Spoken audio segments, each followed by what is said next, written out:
Hello friends, இன்றைக்கி ஹெல்த்தியான வாழைத்தண்டு சூப் எப்படி பண்ணலாம் அப்படின்னு சொல்லிட்டு பார்க்கலாங்க. அதுக்கு வந்து ஒரு குக்கரில் வாழைத்தண்டு வந்து பொடியாக கட் பண்ணி போட்டுக்கோங்க.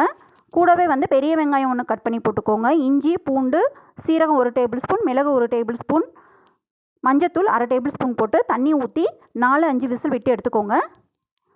இப்போ எடுத்ததுக்கப்புறமா அதுலேருந்து கொஞ்சம் தண்டை மட்டும் தனியாக எடுத்து வச்சுக்கலாம் ஒரு பவுலில்.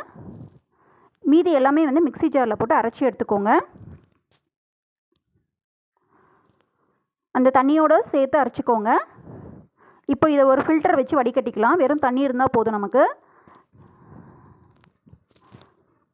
இந்த மாதிரி வடிகட்டி எடுத்துக்கலாங்க. இப்போ ஒரு பேன் வச்சுட்டு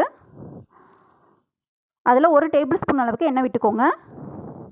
இதில் ஒரு பெரிய வெங்காயம் பொடியாக கட் பண்ணி போட்டுக்கோங்க. வெங்காயம் நல்லா வதங்கட்டும்.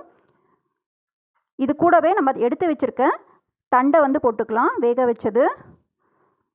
அதுக்கப்புறம் நம்ம ஃபில்டர் பண்ணி வச்சுருக்க வாழைத்தண்டு தண்ணியை வந்து ஊற்றிக்கோங்க. இது ஒரு 5 நிமிஷம் கொதிக்கட்டும். தேவையான அளவு உப்பு போட்டுருங்க.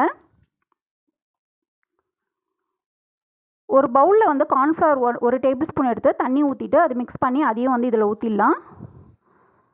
இப்போ 5 நிமிஷம் நல்லா கொதிக்கிட்டோங்க. திக்காயிடும் கார்ன்ஃப்ளவர் போட்டனால.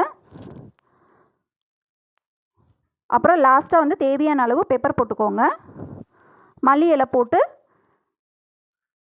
ஸ்டவ் ஆஃப் பண்ணிவிடுங்க. அவ்வளோதாங்க, வாழைத்தண்டு சூப்பு வந்து ரெடி ஆகிடுச்சு. ஈவினிங் ஸ்நாக்ஸ்க்கு பசங்களுக்கு இது கொடுத்து பாருங்கள். நன்றி, வணக்கம்.